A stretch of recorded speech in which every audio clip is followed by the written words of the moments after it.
हाय मैत्रिणींनो, सगळ्यांना श्री स्वामी समर्थ. मी बनवत आहे आज गुलाबजामुन. हे असं 400 ग्रॅमचं पॅकेट आहे, बघू शकता तुम्ही.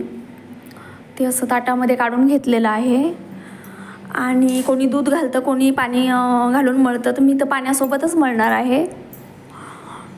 तुम्ही बघू शकता, हे बघा पाणीच टाकले मी.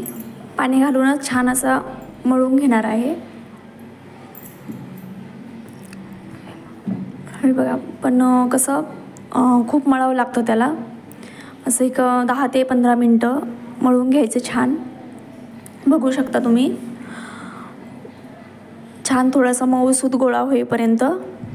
बघा, जरा मळायला थोडा उशीरच लागतो. हे थोडंसं तूप घालून घेते, म्हणजे अजून थोडं मऊ होईल. सगळं मेन म्हणजे हे मळण्यावरच आहे. हा गोळा जर मऊसूत झाला तर ते फुटतही नाही आणि काहीच होत नाही. म्हणजे बघू शकता तुम्ही, एक 15 ते 20 मिनटं छान मळूनच घ्यायचं, जरा जोर लावून थोडंसं. बघू शकता तुम्ही, छान असं मळून घेतलेलं आहे. त्यानंतर छान असं मळून झाल्यावर छोटे छोटे गोळे पाडून घ्यायचे. पण मला अगदी छोटे गोळे नाही आवडत, मला गुलाबजामुन असे मोठ्याच आकाराचे आवडतात. म्हणून मी थोडेसे मोठेच करणार आहे, म्हणजे असा आकार थोडासा मोठाच ठेवणार आहे त्याचा. याचे एक 60-70 होतील मला असं वाटतं, याचा अंदाज. असे गोल गोल करून घेतलेले आहेत, बघू शकता तुम्ही. हे बघा, 400 ग्रॅम पाकिटाचे म्हणजे एवढे गुलाबजामुन झालेत माझ्याकडून. बघू शकता तुम्ही, एकसारखे नाही आले, थोडेसे कमी जास्त झाले, म्हणजे एकसारखा आकार नाही झाला. बघू शकता तुम्ही. बघा,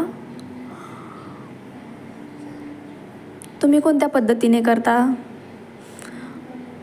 का तुम्ही दूध वगैरे घालता की? पण मी पाणी घालूनच मळून घेतलेलं आहे. एकीकडे गॅस पेटवला, आता टोप ठेवलेला आहे. त्यानंतर 1 ग्लास पाणी घालून घेतलेलं आहे मी. त्याच्यामध्ये ह्या वाटीने समज पाक बनवून घेते, ह्या वाटीने 1.5 वाटी साखर घातलेली आहे. अंदाजेच घातली आहे, असं काही माप नाही आहे, पण वाटीने काढली, अंदाजेच घातलेली. एक 15 ते 20 मिनटं, म्हणजे एक उकळी आली की कमी गॅसवर 15-20 मिनटं उकळून द्यायचं पाक असं. बघू शकता तुम्ही. त्यानंतर एका साईडला उतरून ठेवलेल्या पलीकडे गॅसवरती एकीकडे कढई ठेवली आणि कढईमध्ये तेल घालून घेतलेलं आहे. थोडंसं एक 5-10 मिनटं तेल गरम म्हणजे अगदी जास्त गरम पण नाही होऊन द्यायचं तेल, नॉर्मली थोडंसं. एकीकडे पाक पण होतोय, बघू शकता तुम्ही. छान उकळी आलेली आहे बघा. उकळी आल्याच्यानंतर थोडंसं 10-15 मिनटं स्लो गॅसवरती कमी करून, इकडे तेल पण गरम झालेलं आहे, जास्त गरम पण नाही, हलकंसं, म्हणजे त्याचा ब्राऊन आकार होईल, असं ब्राऊन कलर येईल असं. इतपत तेल तापलेलं आहे आणि कमी गॅसवरच मंद आचेवर तळून घेणार आहे मी गुलाबजामुन. बघू शकता तुम्ही.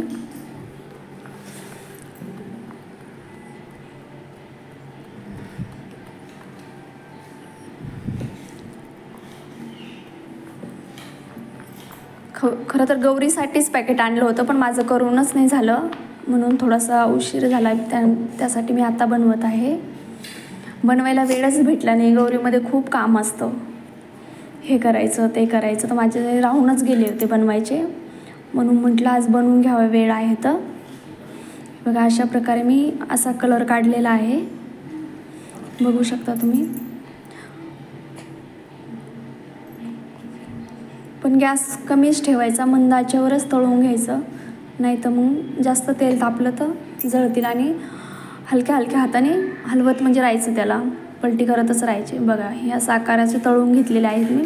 आणि मला एवढे मोठेच गुलाबजामुन आवडतात, अगदी छोटे गुलाबजामुन आवडत नाहीत.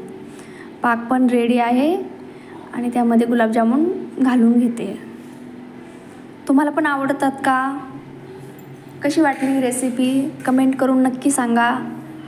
लाईक करा, शेअर करा, सबस्क्राईब करा आणि या गुलाबजामुन खायला. हे बघा सगळे गुलाबजामुन टाकून घेतलेले 15 ते 20 मिनटं झाकून ठेवणार आहे. या गुलाबजामुन खायला या. Bye bye. लाईक करा, शेअर करा, कमेंट करा, सबस्क्राईब करा आणि या गुलाबजामुन खायला. तुम्हाला पण आवडतात का?